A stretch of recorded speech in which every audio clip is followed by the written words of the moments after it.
warnings from Israel's history. That's what the title is.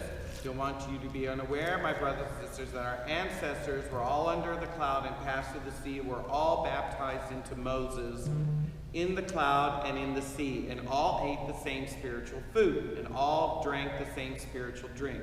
For they drank from the spiritual rock that followed them, and that rock was Christ.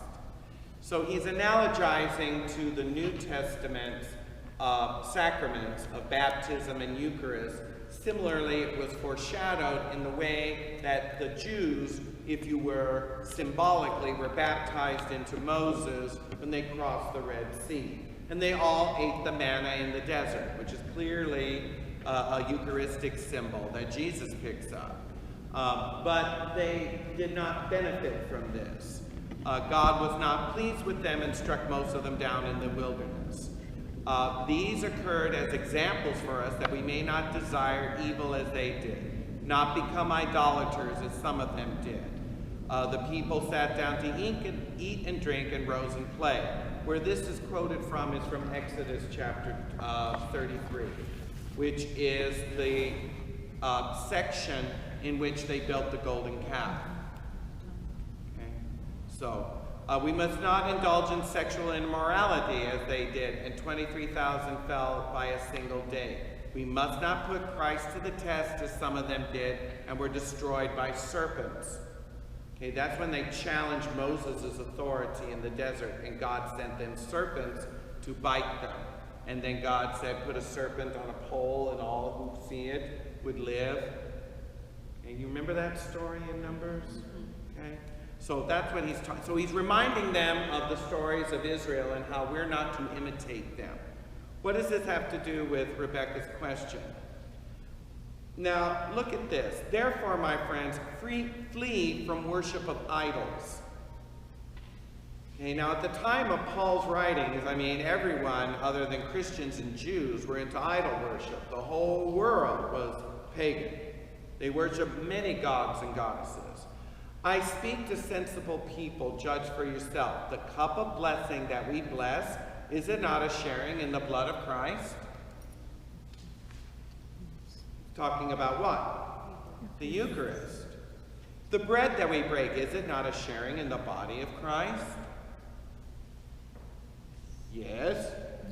Because there is one bread, we who are many are one body, for we all partake of one bread. Consider the people of Israel. Are not those who eat the sacrifices part in the altar? What do I imply then? That food sacrificed to idols is anything? For that an idol is anything? No. I imply that the pagan sacrifice, they sacrificed to demons and not to God. It was a common understanding among Jews and as well as early Christians that the paganism of old was the worship of demons. And a great analogy of this would be John Milton's poem, Paradise Lost. The first book describes the fall of the fallen angels, and he describes several of the fallen angels, like Mammon and Beelzebub and Ashtaroth and Baal, and he names these angels after pagan gods. Because what Paul says here, pagans sacrifice to these idols, they're sacrificing to demons. See, in the past, they were darkened. Then people's minds were darkened in their understanding of how to worship God. They ended up worshiping demons. Now that Satan is bound, he can no longer do that.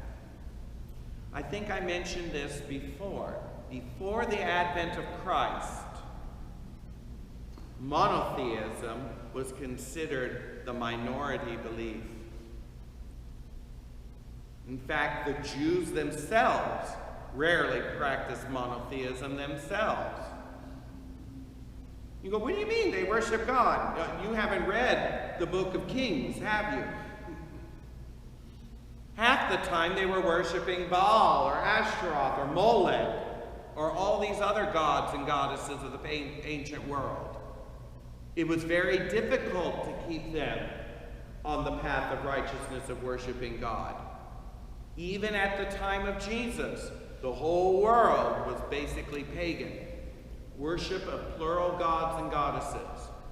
It wasn't until around the year 300 and 500 AD that this begins to switch in world thinking. And the idea of a monotheism, a belief in one God, not plural gods, becomes the dominant idea. Nowadays, when you debate your atheist friends, do they debate on whether there is gods and goddesses? No. It's a belief against one God. Why? Because it's just understood that there are no gods. If you are a believer, you believe in one God. Am I making sense here? Yes. So that's what I'm talking about. This binding of Satan has, since the advent of Jesus, undarkened the majority of the world's mind. Now the dominant belief is monotheism. It's a rarity to find pagan belief. Does it still exist? Yes. Where? India, primarily. But also revived in modern neo-pagan and Wiccan beliefs today. It's a return to nature worship and the pluralism of the gods and old goddesses.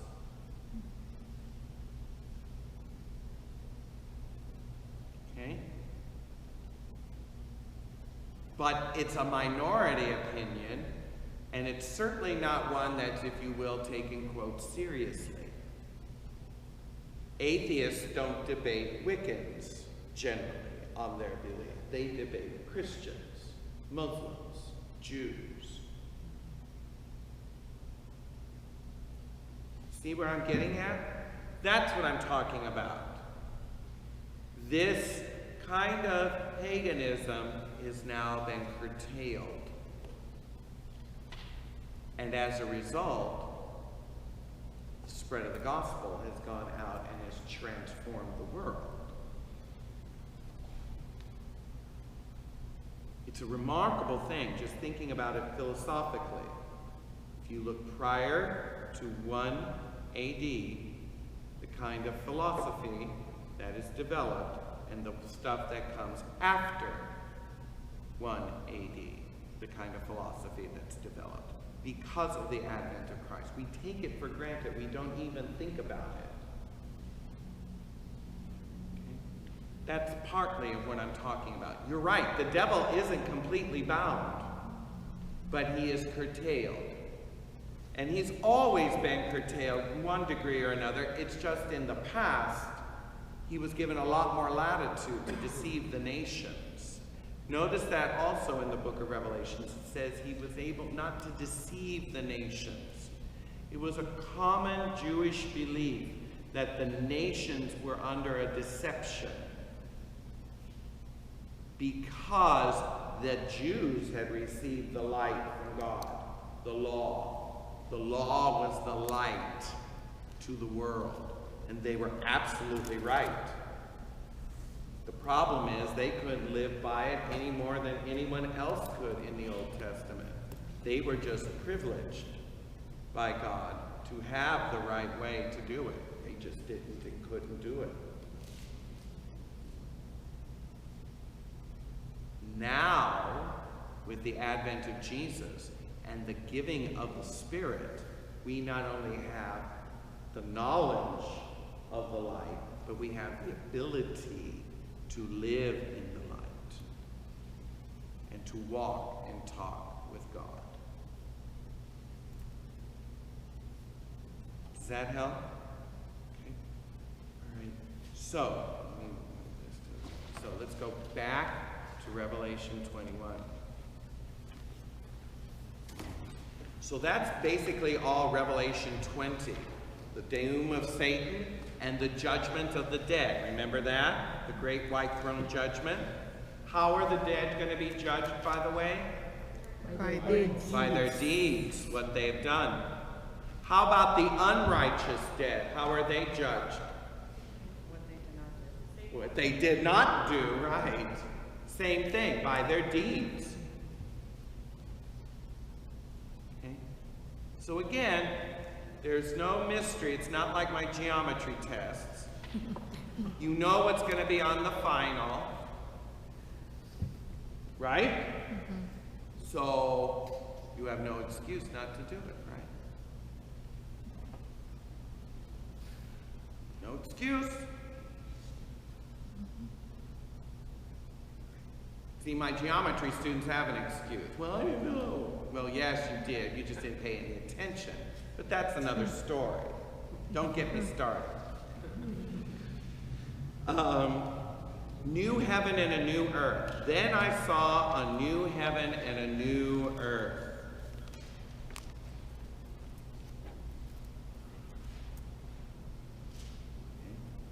Now, of course, this is the first time that this idea has ever been presented, correct? No. No.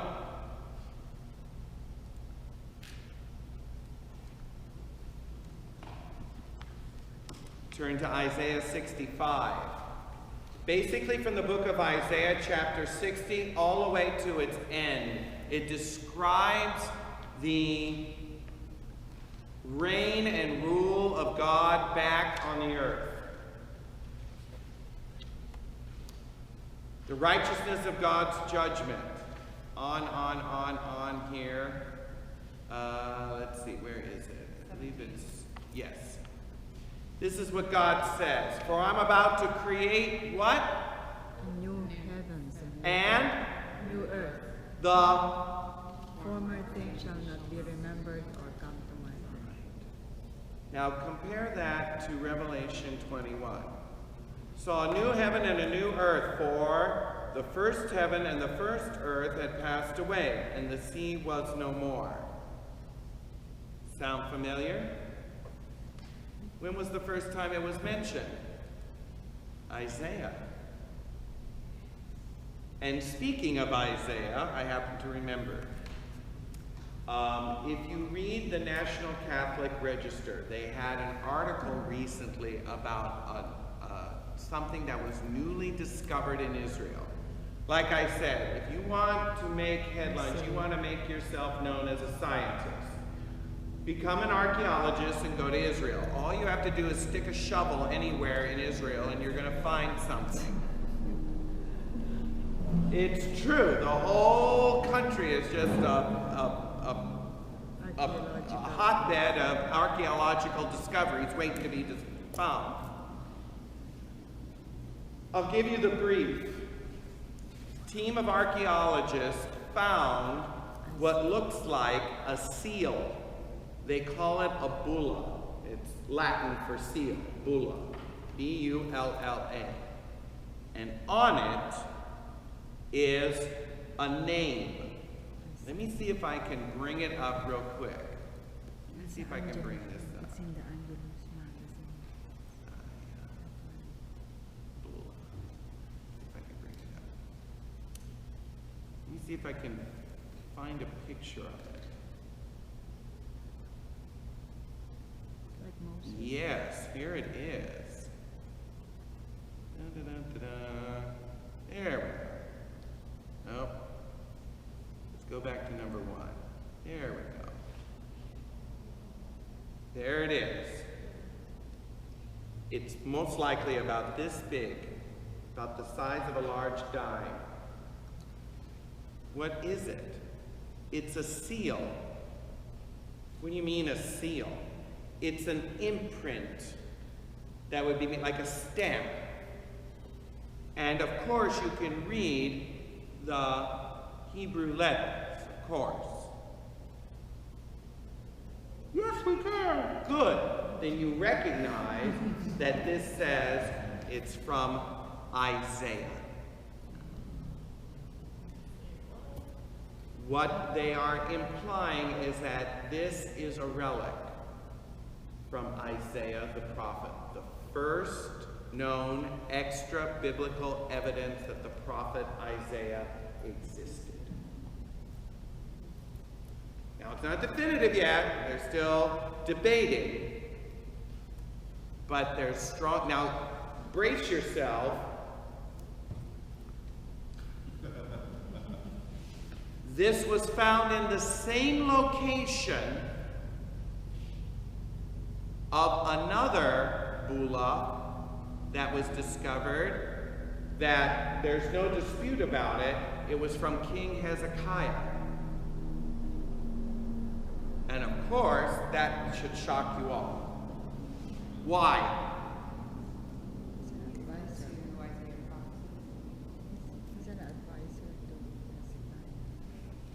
Because Isaiah was the prophet who prophesied to King Hezekiah.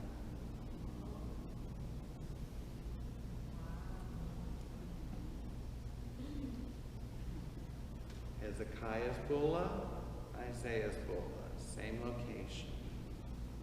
Gives me goosebumps to think about it. I would love to see this, to know that the prophet that said to King Amos, "A virgin shall conceive and bear a son, and you shall call his name Emmanuel." This is his seal. The same prophet that said, "For unto us a child is born, unto us a son is given, and the government shall be upon his shoulders, and he shall be called Wonderful, Counselor, the Mighty God, the Everlasting Father, the Prince of Peace." It's the same man who prophesied to Hezekiah that the Babylonians would not destroy Jerusalem. And they didn't. God sent an angel. I'm sorry, not the Babylonians, the Assyrians. The Assyrians would not destroy Jerusalem. And God sent a destructive angel and killed 185,000 troops in one night. And Jerusalem was saved. This is the same prophet who, when Hezekiah was dying, he asked the prophet for 10 more years of life, and God granted him 10 more years. And then Hezekiah said, "What proof shall I have that this will happen?"